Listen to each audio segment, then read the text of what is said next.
წინა ვიდეოში ვთქვი, რომ G-კლასი არის ჩემი საოცნებო ავტომობილი. და ალბათ ძალიან ბევრს გაგიკვირდათ, იმიტომ რომ ჩემს ირგვლივ ყოველთვის BMW-ა და ცოტა ხანში ალბათ BMW-ში ნიგის იარლიქს ავირტყავ, მაგრამ ეს ასე არ არის და ამ წინადადების მერე ალბათ ყველა მიხვდებით, რომ მხოლოდ BMW არ მომწონს და მომწონს ყველა კარგი ავტომობილი და მათ შორის G-კლასიც ახალი თაობის მაგრამ G63-ს გადავიღებთ დღეს და გეტყვით რატო არის ეს ავტომობილი ჩემთვის ოცნების ავტომობილი.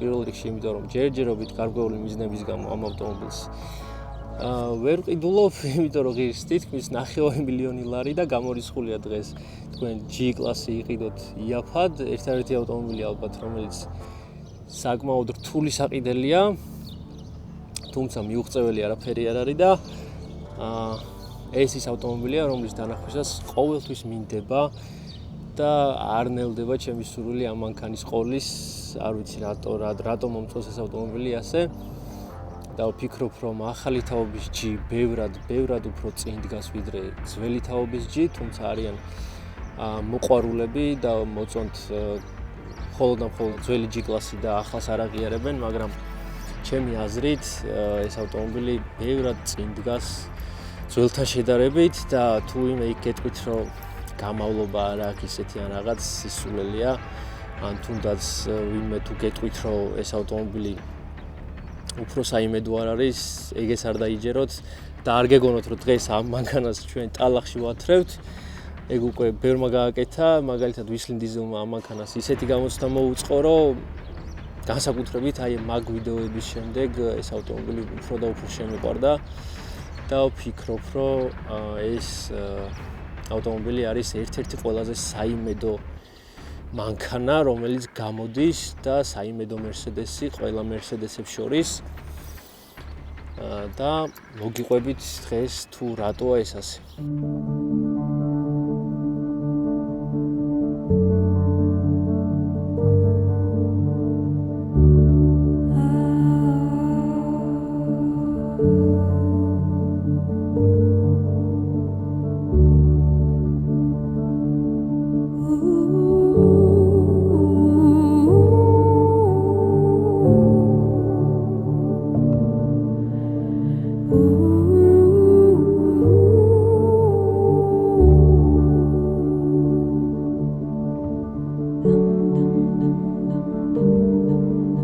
რატომ არის ეს ერთ-ერთი ყველაზე გამძლე Mercedes-ი და შეიძლება ითქვას, რომ ერთ-ერთი ყველაზე გამძლე SUV? მარტივად რომ გითხრათ, ეს ავტომობილი არის ქართული, ანუ თბილისის ცენტრის ავტომობილი და გამოშვების დღიდან არის საქართველოში და გავლილი აქვს საქართველოში არ დაგავიწყდეთ 105,000 კილომეტრი და საქართველოში გავლილი 105,000 კილომეტრი არის ალბათ გერმანიის 300,000 კილომეტრი და შეიძლება მეტიც, ანუ საქართველოში ხო ხდებით 105,000 კილომეტრი ჩვენს გზებზე, რას ნიშნავს და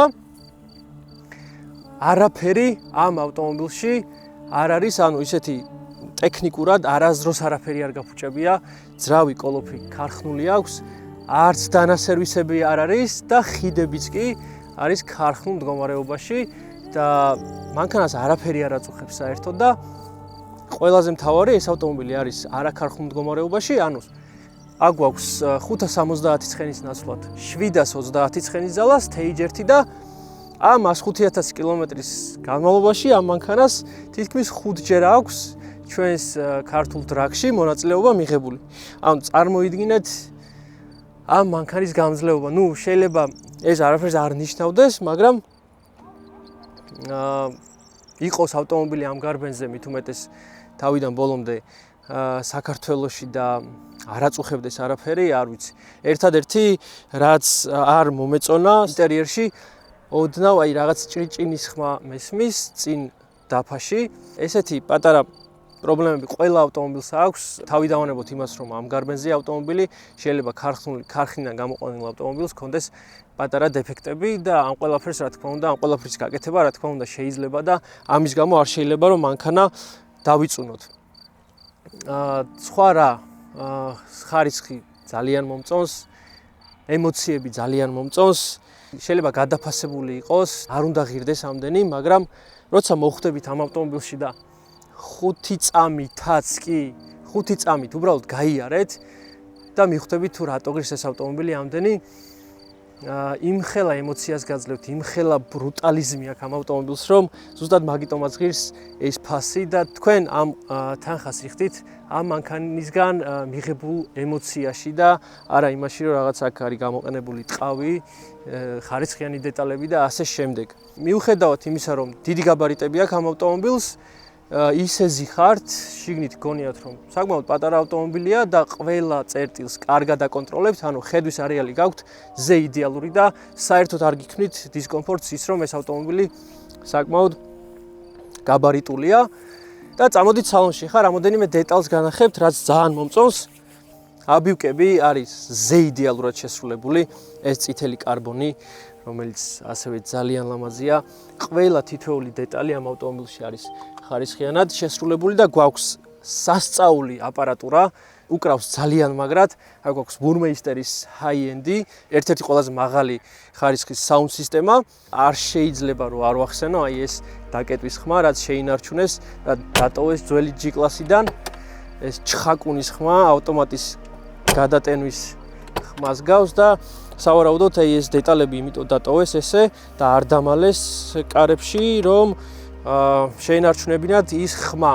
ხო, მიუხედავად იმისა კიდე რომ ამ მანქანას აქვს 105,000 კილომეტრი გავლილი, ძარაზე, ანუ ისეთი დეფექტები არ აღენიშნება რა, აი G80 რო გადავიღე, გახსოვთ ალბათ უკანა ფრთა ქონდა დაკენჭილი რა და ამ მანქანის შემთხვევაში აი ყველაფერი ისე არის, გეგონება რომ ქარც ანუ არულია რა საერთოდ გზაზე.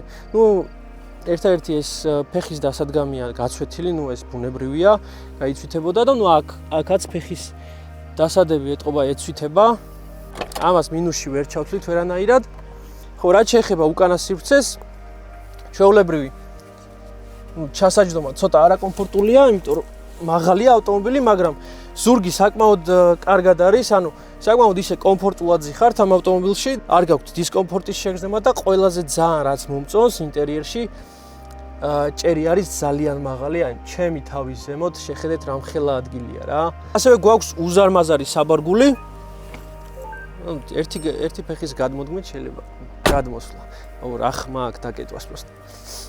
ხო, ძალიან კარგი იქნეს რომ ეს პეტლები ესე დატოვეს და არ დამალეს და ეს სახელურებიც რა თქმა უნდა ძველმოდურია, მაგრამ ესეთი უნდა კონდეს ამ ავტომობილს. სხვათა შორის ახალ G-ში და G-კლასში დამატებულია პრიცოსკები, აქ აქვს ბლუდის ბოთლები. ხო, საკმაოდ დიდი საბარგული აქვს. ერთადერთი ცვეთა, რაზეც ეტყობა ამ ავტომობილს და გარბენი, აი ეს წინ რადიატორის ჩარჩოებია. ნუ რომელსაც არ ვიცი, უბრალოდ ან შეღებავთ, ან მარტივად გამოსვლით და ყველაზე მთავარი, სრულიად ქარხნულ მდგომარეობაშია ეს ავტომობილი და არაფერი არ მინდა რომ დავამატო, ანუ იდეალურად გამოიყურება. ნუ მე ზოგადად არ მიყვარს ავტომობილის რაღაც მორთვა. სხვათა შორის ეს ავტომობილი გითხარით რა ზღირს და ძალიან ბევრი შეხვდა ეხა ქალაქში რა რომ მოვდიოდით, ანუ თან ყველაზე გადაობა ის არის რომ ჩვეულებრივი G-კლასები არ დადის თბილისში, დადის მხოლოდ და მხოლოდ 63-ები. ამას წინათ როცა ჩვეულებრივი G-კლასი ვნახე, რაღაცნაირად უფრო მომეწონა, არ ვიცი რატომ, ალბათ თვალი მიეჩვია ამ ვიზუალს და ჩვეულებრივი რაღაც უფრო მეუცხოა რა და ვიზუალში აი ხო, ნუ ეს წითელი კანტები არის Edition 1-ის დამახასიათებელი და მე პირადად ნუ ეს წითელი კანტები სიმართლე გითხრათ არ მომწონს, სრულად შავი რო იყოს, უფრო კარგი იქნებოდა, მაგრამ ნუ იმდენად ლამაზი ავტომობილია და იმდენად მაგარი ფორმები აქვს, რომ ესეც უხდება. G-კლასების ყველაზე სუსტი წერტილი ძველ G-კლასებში იყო საქარე მინა. ამ ავტომობილში ამ გარბენზე არის ქარხნული საქარე მინა და ერთი პატარა ნაკენჭური აქვს აქ. როცა ჩვეულებრივ ან ძველ G-კლასებზე გამიგია რომ მფლობელებს 3-ჯერ, 4-ჯერ, 5-ჯერაც კი შეუცვლიათ საქარე მინა. ალბათ მისი ოდნავ უფრო გლუვი ფორმების გამო ესეც გამოსწორებული აქვთ. აი, არ ვიცი, იდეალურად არის შესრულებული რა. ამაზე მაგრად ძველი G-კლასის რიმეიქს ვერავინ ვერ გააკეთებდა რა. და მოხვდებით თუ არა ამ ავტომობილში, ცოტა დაქანებაა და ხართ სხვა სამყაროში, აი ამ კარს რო მოკეტავთ და აი ამ ხმას გაიგებთ, უკვე სხვა სამყაროში ხართ. ეს მომწონს ძალიან რომ ეს დატოვეს. ძველი ჯის ხიდების ჩამრთველი ისევ იმ ადგილზეა და არ შეუცვლიათ ადგილმდებარეობა. ხო, რაც შეეხება განსხვავებას, ძველი G კლასი არის წინაც ჩულოკზე, ხოლო ამ მანქანაში ჩვეულებრივი ყუმბარებზეა უკვე წინა დაკიდება და უკან დატოვებული აქვს ჩულოკი. წინა შუა და უკანა ბლოკირება რა თქმა უნდა გვაქვს. დარწმუნებული ვარ რომ ეს ავტომობილი გამოვლობით არაფრით ნაკლები არ იქნება ჩვეულებრივ კლასიკურ off-road-ის ჯიპებისგან განსხვავებით. ანუ დატოვებული აქვს ეგ და ნაფიქრი აქვს მაგაზე და დარწმუნებული ვარ რომ სწორი ჩარევი და შეიძლება არც დაჭირდეს ჩარევა, უბრალოდ კარგი საბურავებით, სწორად შერჩეული საბურავებით ეს მანქანა, აუ ნახე გაღება დაკეტვის ხმაზე იკაიფე просто. გაღება დაკეტვის ხმა გესმის? მოიცა? აუ просто ნახე რა აქვს და დატოვებული აი საღოლ ძალიან მაგარი მანქანაა. ძალიან მომწონს, ძალიან, აი ვერაფერს ვერ უწუნებ მანქანას და ვერც დაუწუნებ ვერას. მაგალითად ძალიან ჩვეულებრივად შეგიძლიათ ამ მანქანით ესე იმოძრაოთ უგზოობაში. გადაიღე კარგად 1 2 3 4 5 6. აბა 6 შემოვცხელით. ხო არ გეჩინია? ნუ გეჩინია, ხრუტა. ნუ გეჩინია. ვაი. არ შეგეშინდეთ? მოეჭიდე, სახელოს მოეჭიდე. ბიჭო, პაგრიშკა არ გავხიოთ. არ გავ. ჩემი კარგი მოგცა, როგორი ხრება, ბიჭო. არ შეგეშინდეთ? ხალხი გაგიჟდა, აუ. საწახვედი აქ არის მანქანა. სად? უკან ეგე. всё. დავაი, გადაჯექით. მადლობა. დააჭერთ თუ არა და წინ რავში რაღაცა სასწაული ხდება. მანქანა ცხვირს წერს და გარბის გიჟივით. ისეთი სიამოვნება მანქანის სიარული. სიტყვებით გადმოცემა ძალიან რთულია, მაგრამ აი ნახე. გეჭიდავებად საჭეში. ნახმა გესმით. რამდენად სასიამოვნოდ ჟღერს.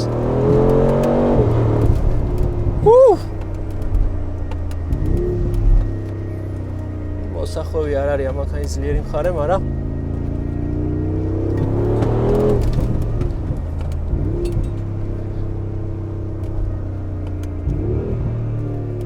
ეს გადართვები, ეს ხმა, ის სასწაულად ჟღერს. ყველაზე მაგარი მუღამი აქვს აი ცხვირის აწევას რა ესე. ჩადებს ტრაქს და ეს გარბის ცხვირ აწეული. თუ როდესმე მართლა ჯიპს ვიყოლიებ, ამაზე უკეთესი რა უნდა იყოლიო, არ ვიცი. ვერანაირი მანქანა ვერ მოყი, შეიძლება Porsche GTS, Cayenne რაღაცეები ბევრად უფრო კარგი სატარებელი იყოს და იმასაც გეტყვით, რომ მაგალითად X5-თან ეს ავტომობილი მართვით ვერანაირად ვერ მივა და დაბალანსებული სიარულით, მაგრამ მე მაინც ეს ავტომობილი მირჩევნია, მაინც ამას ავირჩევ, იმიტომ რომ არ ვიცი, აი როგორ აგიხსნათ. სანამ ამ მანქანაში არ მოხვდებით, არ აქვს მნიშვნელობა, თუ გინდა საჭესთან არ იყოთ, მგზავრის სავარძელზეც დამიჯერეთ, რომ ეს მანქანა შეგიყვარდებათ. ერთადერთი მინუსი, არ ვსაუბრობ ამ მანქანაში ფუნქციებზე და ნავაროტკებზე, იმიტომ რომ საერთოდ არ მაინტერესებს. ანუ რო ჩავჯექი, არ ვიცი, თავარია გაქვთ სავარძლის გათბობა წინ, სავარძლის გაგრილება, აწყობის ხარისხი აქვს თვითონ ძალიან კარგი.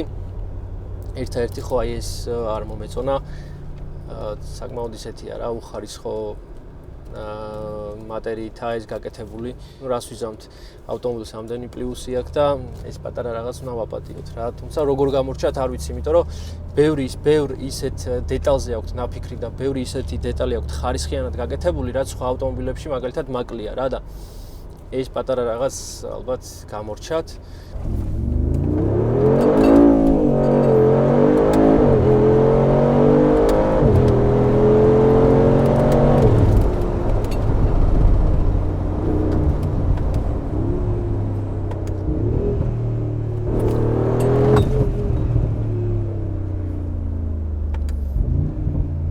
პატრონს ვეუბნები, რომ stage არ უნდა ჩაგეწერა თქო რა, თავიდან stage 1 ჩავწერეო რომ მითხრა, რატო ქენი მეთქი, მაგრამ ეს მანქანა რომ ყავდეს აუცილებლად ჩავწერდი stage 1-ს რა, იმიტომ რომ მაგრად დადის, ძალიან მაგრად დადის.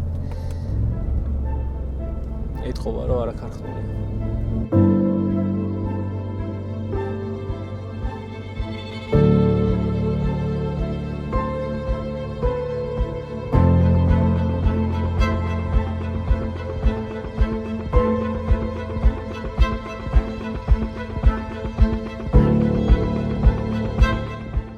არ ვიცი რამდენი ტესტ-დრაივი უნდა გადავიღო დენჩიკ ეს მანქანა რო შევიძინო, მაგრამ დღეიდან ჩემი მიზანი არის ამ მანქანის ყიდვა. იმიტომ რომ დებილი ბავშვით მთელი დღე მოვხდი თუ არა ამ მანქანაში. სიცილი და ღიმილი არ მშორდება სახიდან და ამბობენ რომ ფულით ვერ იყიდი ბედნიერებასო და ემოციებსო, მაგრამ ამ მანქანის შემთხვევაში ზუსტადაც რომ ყველაფერს ყიდულობ ემოციებს, ყიდულობ სტატუსს და ძალიან ბევრ რამეს და გისწორდებათ ამ მანქანით რო დადიხართ და ამ მანქანაში გადახდილი ფული ჩემი აზრით არ არის გადაყრილი ფული, იმიტომ რომ რეალურად ეს ავტომობილი ღირს ის ფასი რაც ღირს. მადლობა. ხო, მინდა და მე თქვა ჩემს ძალიან ბევრი ადამიანი წერს მერჩის თაობაზე და სტიკერების თაობაზე და თქვენ შეგიძლიათ შეიძინოთ ჩვენი სტიკერები და მერჩი სტიკლაბის ვებ გვერდზე დაგემშვიდობებით. ახლა მე კიდე ვიკატავებ კიდე ცოტა ამ მანქანით, რომელმაც ესე გამახარა და ძალიან მაგარი არის ცხოვრებაში. ზუსტად ვიცი რა მისწორდება და რა მახარებს, რა მანქანებია და ეს მანქანა ზუსტად ასეთი მანქანაა, რომელიც არ ვიცი, ძალიან გამისწორდა რა. მომდევნო შეხვედრამდე.